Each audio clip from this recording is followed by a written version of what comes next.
الحمد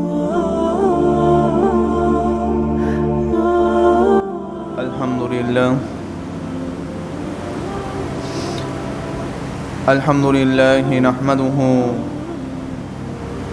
ونستغفره ونؤمن به ونتوكل عليه ونعوذ بالله من شرور أنفسنا ومن سيئات أعمالنا من يهده الله فلا مضل له ومن يضلله فلا هادي له ونشهد أن لا إله إلا الله وحده لا شريك له ونشهد أن سيدنا مولانا محمدا عبده ورسوله أما بعد فأعوذ بالله من الشيطان الرجيم بسم الله الرحمن الرحيم والذين استجابوا لربهم وأقاموا الصلاة وأمرهم شورى بينهم ومما رزقناهم ينفقون صدق الله العظيم وصدق رسوله النبي الكريم ونحن على ذلك لمن الشاهدين والشاكرين والحمد لله رب العالمين.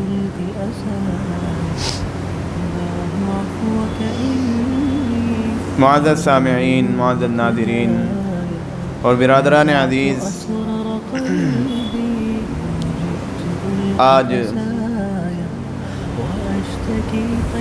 جمعے میں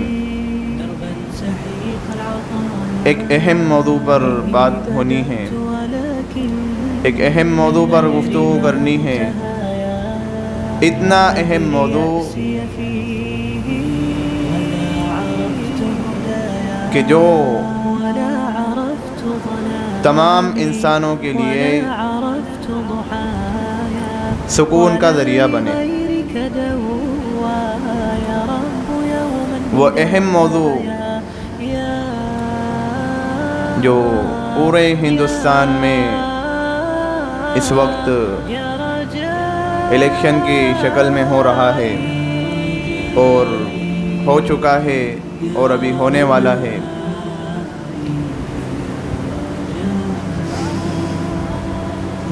اس اہم موضوع پر یہ التجا ہے کہ تمام سامعین غور سے باتوں کو سنیں اور پوری توجہ کے ساتھ اور پورے فہم کے ساتھ ان باتوں کو سننا ہے اور صحیح طور پر سمجھنا ہے اور آگے لوگوں میں ان باتوں کو بتانا ہے. میرے بھائیوں، یاد رکھیں، اللہ تبارک و تعالی نے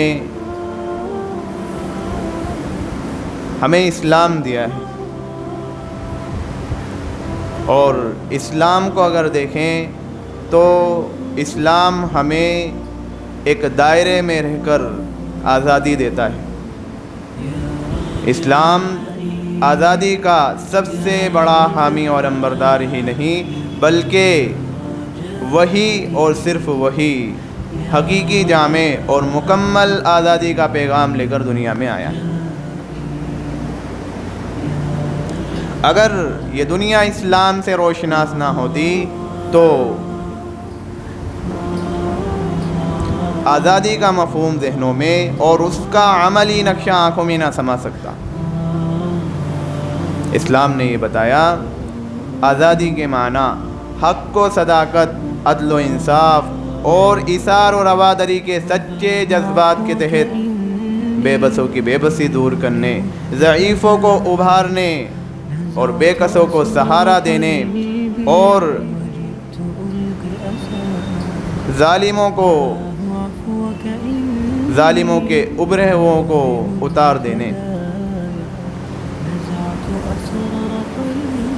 بالفاظ دیگر اونچ نیچ کا فرق اٹھا کر سب کو حقوق کے لحاظ سے برابری درجے میں لے آنے کے، تاکہ ضعیف اور کمزور یہ مظلوم نہ بننے پائے، ضعیف اور کمزور قسم کے لوگ مظلوم نہ بننے پائے اور کبھی اور طاقتور ان کو ظلم و زیادتی کا موقع نہ ملے. پس آزادی کا حاصل کہ بلا روک ٹوک پوری قوت و قدرت کے ساتھ ادائے حقوق نکل آتا ہے. آزادی کیا ہے؟ حقوقوں کا ادا کرنا،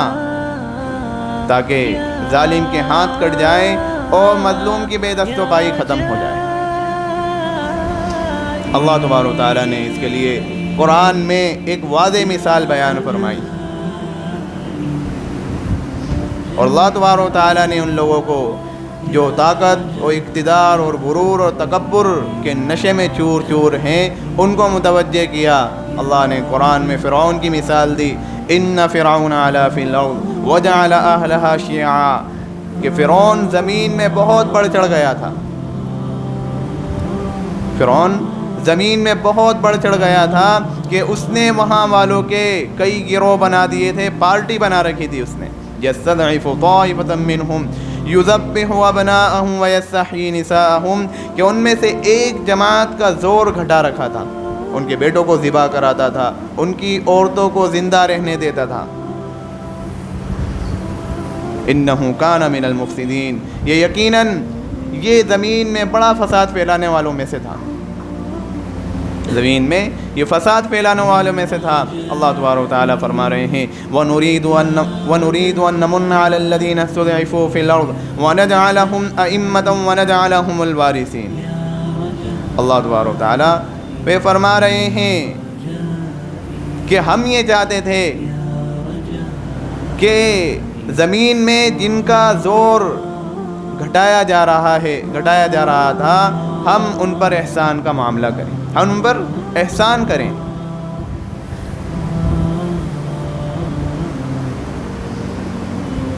ان کو حکومت دیں، ان کو مالک بنا دیں۔ وَنُمَكِّنَ لَهُمْ فِي الْأَرْضِ وَنُرِيَ فِرْعَوْنَ وَهَامَانَ وَجُنُودَهُمَا مِنْهُمْ مَا كَانُوا يَحْذَرُونَ، اور فرعون اور حامان اور ان کے لشکروں کو وہ واقعات دکھلا دیں جن سے وہ بچاؤ کر رہے تھے۔ اللہ تبارک و تعالیٰ نے فرعون اور اس کے لشکر کو، جو زمین میں فرعون بڑھ چڑھ گیا تھا، خدائی کا دعویٰ کرتا تھا، اپنے آپ میں سارے اختیار کو سمجھتا تھا کہ میں سب اختیار کا مالک ہوں، خدائی کا دعویٰ کرتا تھا، اللہ تبارک و تعالیٰ نے اس کے اور اس کے لشکروں کو پانی میں غرق کر دیا۔ اور اللہ تبارک و تعالیٰ نے ان لوگوں کو عبرت کے لیے نشان چھوڑا جو اپنے آپ میں طاقت و اقتدار، غرور اور تکبر میں چور چور ہیں، کہ وہ دیکھیں کہ ہم نے فرعون کے ساتھ کیا معاملہ کیا، اور فرعون کو قیامت تک آنے والے انسانوں کے لیے عبرت بھی بنا دیا کہ دیکھ لو۔ اور وہ بنی اسرائیل جو بے بس، کمزور اور ضعیف، جن کا زور زمین میں گھٹایا گیا تھا، اللہ تبارک و تعالیٰ نے ان کو پیشوا بنا دیا، ان کو مالک بنا دیا، ان کو حکومت دی زمین پر، کہ بنی اسرائیل نے بیت المقدس میں ایک لمبے وقت تک حکومت کی۔ تو قرآنی آیات کا حاصل یہی ہے کہ ضعیفوں کو ابھارا جائے، ضعیفوں کو ابھارا جائے، اور ظلم پسند زور آوروں کو گرایا جائے۔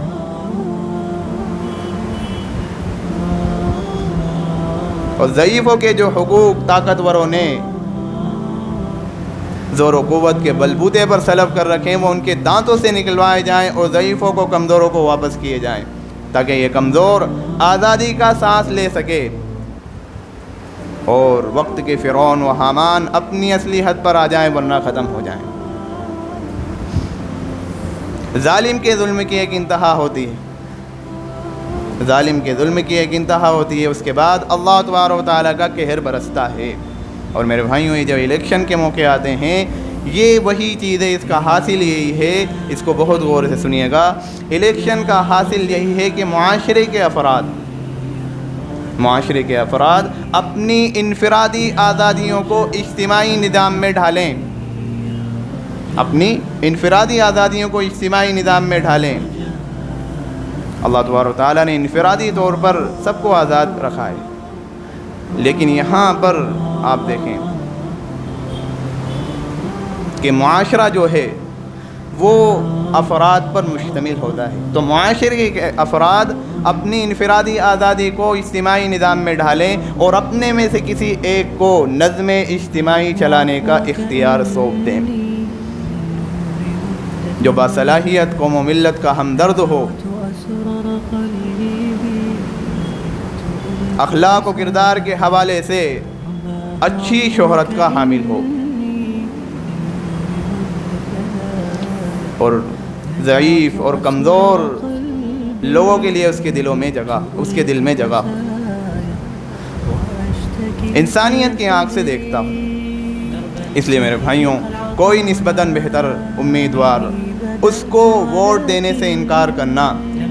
یا ووٹ دینے سے بچنا یہ شرعاً ممنوع اور قوم و ملت پر ظلم کے مترادف ہے۔ آپ یہ کہیں کہ آپ جو صفات بیان کر رہے ہیں، ہمیں تو اس وقت کوئی امیدوار ایسا نظر نہیں آتا کہ جس کے اندر یہ صفات موجود ہوں، یعنی کوئی قیادت کے لائق و دیانتدار ہمیں نظر نہیں آتا، کوئی قیادت کے لائق نہیں ہے، سارے کے سارے مفاد پرست اور ظالم ہیں۔ میرے بھائیوں یاد رکھیں کہ جب کوئی قیادت کے لائق نظر نہیں آتا، دیانتدار نہیں ہے، تو پھر دو امیدوار دو پارٹیوں میں سے کسی ایک کی صلاحیت اور کسی ایک کی خوبی کو سامنے رکھ کر تقلیل شر یعنی کم برائی کے خیال سے ووٹ دیں، لیکن اپنے ووٹ کو ضائع نہ کریں، اپنے ووٹ کو ضائع نہ کریں۔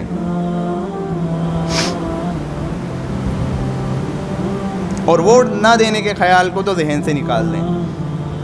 پوری سوجھ بوجھ کے ساتھ ووٹ دیں، کیونکہ میرے بھائیوں آپ کے ووٹ سے کوئی غلط انتخاب پوری قوم و ملت کو متاثر کر سکتا ہے، پوری قوم و ملت متاثر ہو سکتی ہے۔ اس لیے ووٹ کے استعمال کو ذمہ داری کے ساتھ کریں، ووٹ کا استعمال ذمہ داری کے ساتھ ہو۔ یہ ووٹ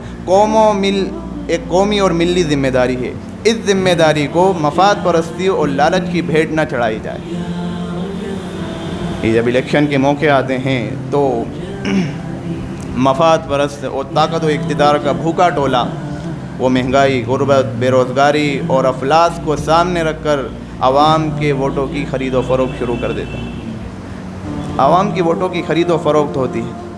چند کوڑیوں کے خاطر، چند روپیوں کے خاطر، جھوٹے وعدے اور لالچ میں ضمیر فروشی ہو رہی ہوتی ہے، اپنے ضمیر کو بیچا جا رہا ہوتا ہے، اور دھرم کے نام پر نفرت کی آگ لگا کر ووٹوں کو اکٹھا کیا جاتا ہے۔ لیکن میرے بھائیوں اسلام کو آپ دیکھیے، اسلام نے معاشرے کے اندر یہ ذوق اور رجحان پیدا کیا ہے کہ ہر شخص اپنی ذاتی اور شخصی معاملات سے لے کر امور سیاست تک وہ مشورے کا عادی ہو، یہ چیز اس کے مزاج میں رچ بس جائے، یہ چیز اس کے مزاج میں آ جائے۔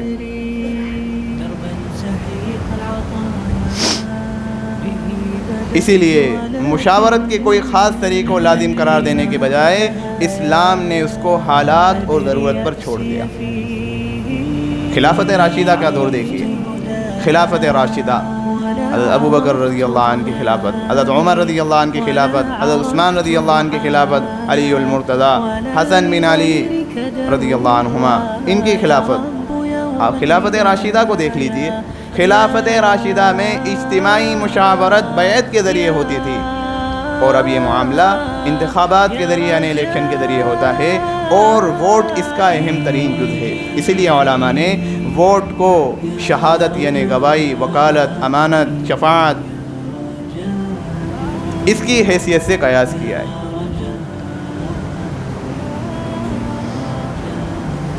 تو ووٹ کی ایک حیثیت کیا ہے؟ شہادت کی ہے، یعنی گواہی کی ہے۔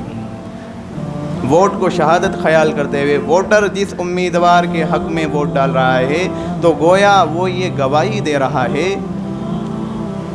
وہ یہ شہادت دے رہا ہے کہ میرے علم کے مطابق یہ اقتدار اور اختیار کا دیگر امیدواروں سے زیادہ بہتر اور زیادہ مستحق ہے۔ اور میں نے اس سے پہلے بھی کہا کہ میرے بھائیوں ووٹ کو پوری سوجھ بوجھ کے ساتھ، پوری عقل مندی کے ساتھ دینا ہے،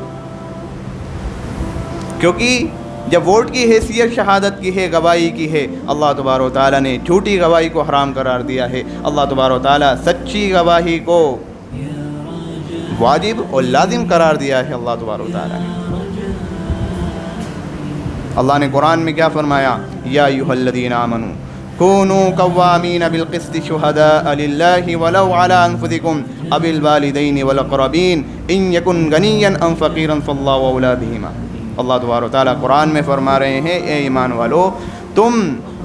انصاف کے ساتھ مضبوطی سے قائم رہنے والے اور اللہ تبارک و تعالیٰ کے لیے گواہی دینے والے ہو جاؤ، شہادت دینے والے ہو جاؤ، اگرچہ یہ گواہی تمہارے اپنے یعنی تمہارے والدین یا تمہارے رشتہ دار کے ہی خلاف کیوں نہ ہو، اور جس کے خلاف گواہی دی جا رہی ہے وہ بڑا مالدار یا محتاج ہی کیوں نہ ہو۔ تو گواہی کے بارے میں اللہ تبارک و تعالیٰ نے قرآن میں بالکل واضح کر دیا کہ جب گواہی کا عمل ہو، جب کسی سے گواہی طلب کی جائے، گواہی دینے کا موقع آ جائے، تو پھر انصاف کے ساتھ اللہ کے لیے گواہی دینا ہے۔ آپ سمجھ رہے ہیں نا میں کیا کہہ رہا ہوں؟ انصاف کے ساتھ اللہ کے لیے گواہی دینا ہے۔ یہاں تک کہ قرآن میں فرمایا وہ گواہی تمہارے والدین، تمہارے رشتہ دار، تمہارے عزیز و اقارب کسی کے بھی خلاف کیوں نہ ہوں، اگر گواہی ان کے خلاف آ رہی ہے تو پھر گواہی جا کر دے دو۔ تو گواہی ایک بڑا عمل ہے، اسلام کا پسندیدہ عمل ہے۔ تو ووٹ کو شہادت کی حیثیت دینے سے اس پر قرآن اور سنت کے تمام احکام جاری ہوتے ہیں۔ قرآن اور سنت کے تمام احکام اس پر جاری ہوتے ہیں۔ اس لیے دینداری کا تقاضا یہ ہے کہ ووٹ کو ذمہ داری کے ساتھ دیں۔ اور پھر میں کہتا ہوں، آپ اگر یہ سوچیں کہ بھائی کس کو ووٹ دیں، ہمیں تو کوئی نظر نہیں آتا، تو پھر وہی اصول ہے کہ دو پارٹیوں میں سے، دو امیدواروں میں سے کسی ایک کی خوبی، کسی ایک کی صلاحیت کو، کہ اس کے اندر کم برائی ہے، اس کے اندر نفرت نہیں ہے، یہ نفرت کے بیج نہیں بوتا، اس کو یہ خیال کرتے ہوئے ووٹ دے دیں۔ باقی سمجھداروں کے لیے اشارے کافی ہیں، ورنہ تو پھر وہی بات ہوگی کہ ایک پاگل وہ دوسرے پاگل سے کہتا ہے کہ یار اگر تو یہ بتا دے میری جھولی میں کیا ہے تو سارے انڈے تیرے، اگر تو نے یہ بھی بتا دیا کہ کتنے ہیں تو 12 کے 12 تیرے، اور اگر تو نے یہ بھی بتا دیا کہ کس کے ہیں یعنی کس جانور کے ہیں تو مرغی بھی تیری۔ تو وہ دوسرا پاگل کہتا ہے یار کوئی ہنٹ تو دو، کوئی اشارہ تو دو، کافی مشکل سوال آپ نے پوچھ لیا، اب میرے اتنا کہنے کے بعد بھی اگر کوئی یہ کہے کہ مکمل وضاحت کے ساتھ اگر آپ بول دیں تو پھر اس کے لیے کیا کہا جا سکتا ہے۔ اس لیے ووٹ کو ذمہ داری کے ساتھ اور یقینی بنایا جائے اور پوری ذمہ داری کے ساتھ ووٹ نہیں ہونا۔